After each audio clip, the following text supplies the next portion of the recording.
Hey, what's up? I'm Chris Abbott, and in this video, we're going to be talking about how to use social media for church growth.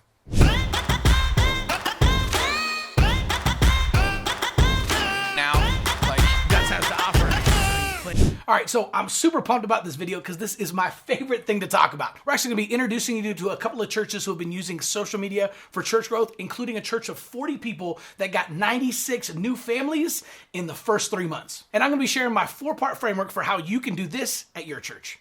One of the most important things to understand when you're looking at social media is that people share what makes them look good. Now, this doesn't matter if it's your church social media or a local business or if it's a big brand, but people are gonna share what makes them look good. So this is called social currency. So if you're always encouraging all of your people to like, comment, and share your posts and they never do, the reason is status. It doesn't give them social currency. So they'll share something if it makes them look good, but if they don't feel like it's gonna make them look good, they won't share it no matter how many times you ask them to. So for example, if you're talking about your upcoming prayer night or an upcoming Bible study and you're trying to get everyone in your church to share that, they're probably not going to do it. It actually makes sense if you think about it. They might be super pumped about the upcoming prayer night or the Bible study, but their friends may not. In fact, they may have a lot of unchurched friends who might give them a hard time about reposting that on their social media talking about the upcoming prayer night, right? So if there's any chance of a decrease in status or a decrease in social currency, people aren't going to share your posts. If you're constantly asking people to share and they don't do it, this is the reason why. And the way to fix that is to make sure that you're actually posting things that are helpful to people and you're giving value. That's going to make them look good when they share your post. So for example, if you were talking about a brand new restaurant that just opened that has the best food, people are going to share that because now it makes them look good. It makes them look in the know. And when people go to that restaurant and they have this amazing food and have an amazing time, now they begin to associate that incredible experience with the person who told them about it. Likewise, if they were to tell them about a church event or even a restaurant that wasn't very good, the next time they go to recommend something, they won't trust that person anymore, right? That's the back and forth of social currency. So if you want people to share your posts on social media, you have to create content that is shareable.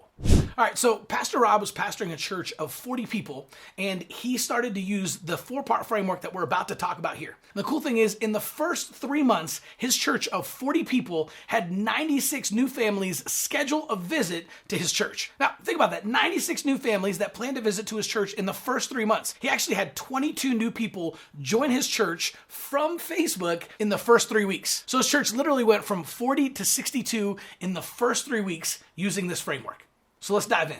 All right, step 1, Facebook ads.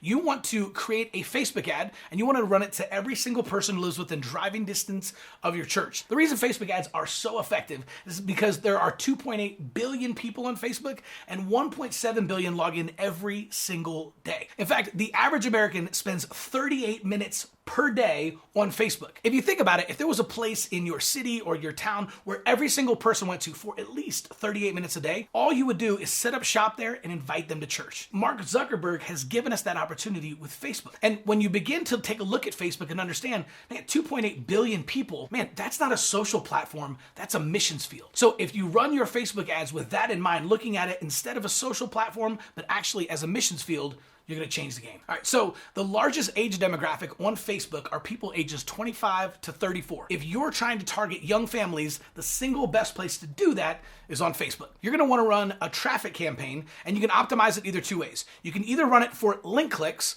or if you've taken the time to set up your Facebook pixel and install it on your website, you can actually run for landing page views. The only difference is that with link clicks, Facebook is going to keep track of how many people actually click on that link. So if you do have the Facebook pixel set up, or you're able to go do that and put it on your website, it's a little bit more effective if you can optimize for landing page views as opposed to link clicks. But either way, not that big a deal. All right, number 2, landing page.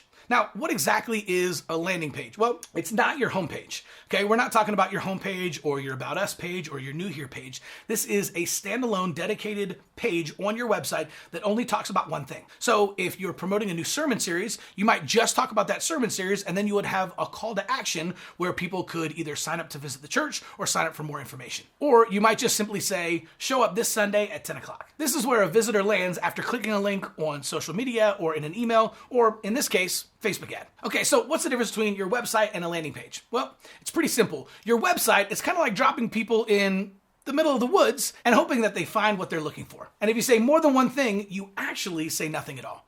All right, and before I get to my last 2 points, if you're interested in this type of church strategy and church growth, go ahead and subscribe to my channel so you never miss any content.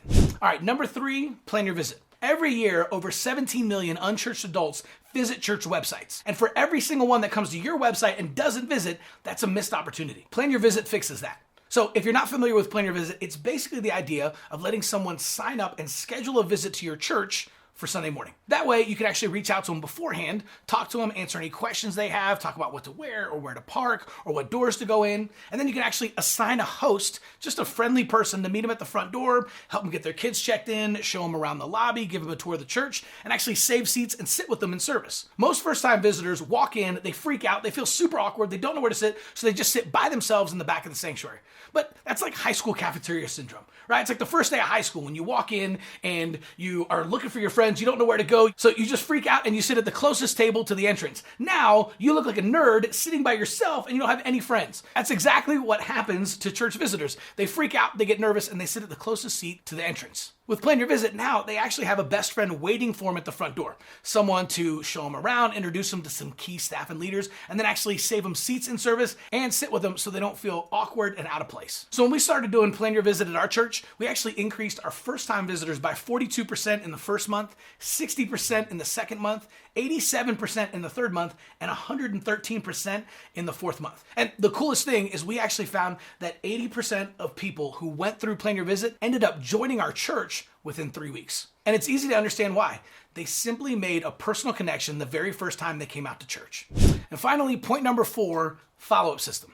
Now, the average adult goes to church 1.2 times per month. So once you actually get them in the door, you want to get them to come back, right? Because the only thing better than a first-time visitor is a second-time visitor. So the best way to do that is to create an automated follow-up system. They have a phenomenal follow-up system that consists of a mix of text messages, emails, and personal phone calls.